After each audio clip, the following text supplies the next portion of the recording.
When I was on my first placement as a student teacher, I encountered a new type of student. For me, I had never met someone like this. She was very bright, very capable, and she was eager to please. And I thought, this is good. I would say she was too eager to please, because she would rush through her work, and it would be filled with scribbles and simple mistakes. And she would run up to the teacher, and I'd give some suggestions to improve, and she'd run back to her desk and run right back up. She was so motivated to be first in line to get that praise from the teacher that she did not care what her work looked like. The topic I'm here to investigate is student motivation. Not just any student motivation, as I came to realize, but what is positive student motivation in the classroom?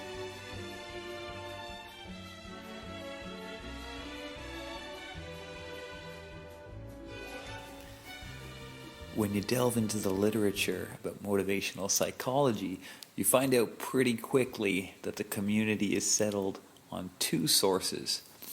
Martin Covington, in his article, Intrinsic versus Extrinsic Motivation in Schools, A Reconciliation, puts it very well.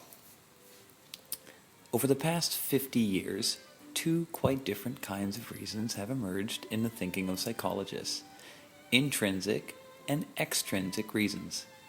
Individuals are said to be driven to act for extrinsic reasons when they anticipate some kind of tangible payoff, such as good grades, recognition, or gold stars. These rewards are said to be extrinsic because they are unrelated to the action. In effect, the activity becomes a means to an end. By contrast, individuals are said to be intrinsically motivated when they engage in activities for their own sake. In this instance, the rewards reside in the actions themselves. That is, the actions are their own reinforcement. Let's move from the theoretical to a concrete example.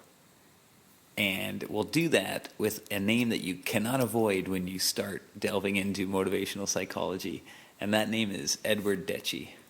In Edward Deci's book, Why We Do What We Do, he talks about a study where he set up a game involving a 3D puzzle. And one of the two groups he tested was given money for their achievements, and the other was not. And of course, because this is a psychological study, there's a trick. The real study was watching how people reacted when the half hour of puzzle-solving time was over. The experimenter would make an excuse to leave the room and be gone for exactly 8 minutes, and this is the time that Deci was interested in. What would the people do? Would they still be interested in the puzzle? The people who had not been given any reward were much more likely to pick up the puzzle and continue playing, and the people who had been paid were more likely to do something else, read a magazine, or just wait. As Deci puts it, stop the pay, stop the play. This is from the chapter, I'm Only in It for the Money. Introducing monetary rewards seems quickly to have made students dependent on those rewards, shifting their view of the puzzle from a satisfying activity in its own right to an activity that is instrumental for obtaining rewards.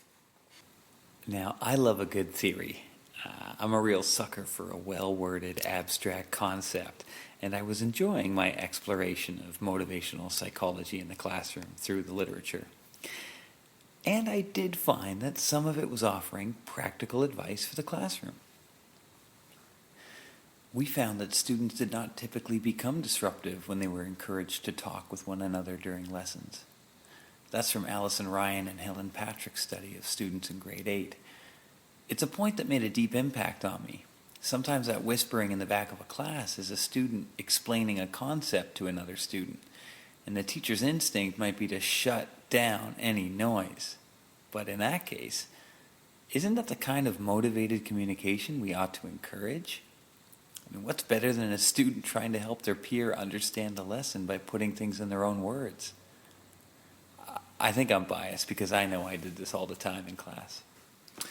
After all of my reading, I felt I had a good handle on the type of motivated student that I was going to try to create in the classroom.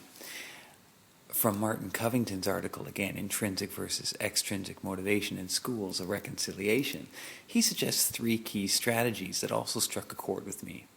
One, use the student's personal interests, and I think we've been trained to do that in our program so far. Two, remove the feeling of failing as a person by relating a student's accomplishments to goals rather than comparisons with peers. And three, offer rewards that encourage intrinsic motivation. Now that might seem like a paradox, but stay with me on this. For instance, let students share their work and explain themselves, creating opportunities to show how deeply they cared. So the reward is to express their intrinsic motivation. And then my interviews started. Unfortunately, people are a little more complicated than books, and all of my conclusions were thrown up in the air. I mean, there were some things that held true. Well, here's a parent talk about her approach to helping her child read. Well, I guess one thing that I'm trying to be really, really careful about is, I guess, giving them praise right where they're at, making them feel like they are accomplishing something every time we do a lesson, that they've done really great, and that they, are praised for their hard work or whatever little thing they've accomplished. And even if Egan writes all his letters backwards from 10 to 1, flipped around the wrong way, and in block letters, like, it's still great because he's learning to write all his letters and her numbers. And I still tell him he does a great job. And with that mix of helping him learn the right way to do it, just the respect of where they're at.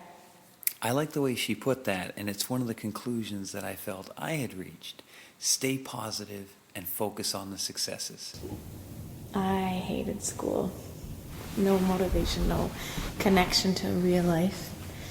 I want him to realize that even though he hates sitting down for 10 minutes to do his, flashcards for reading time and doing his sight works, it helps him for me to, remind him, those books that we read together, you will be able to read them by yourself if we get these down. That's the goal we're working towards. And reading and writing, all the little steps in between, that's his goal, is he'll be able to pick out his own books and read them. So you connect it. For Egan, you connect it to this is going to give you more power, more independence, more ability to do what you want to do in the future.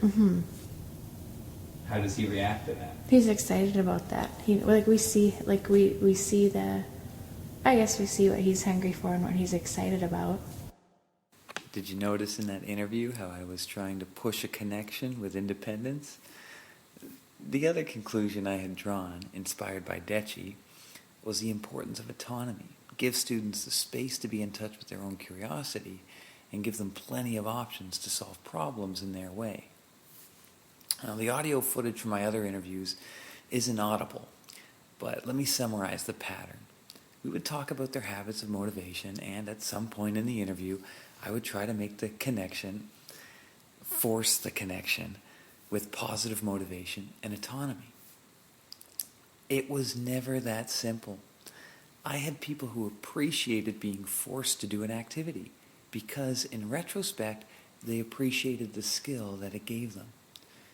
And what was even more common with a few of my friends who had gone on to grad school was, and this was a trend, they identified with really trying to impress teachers.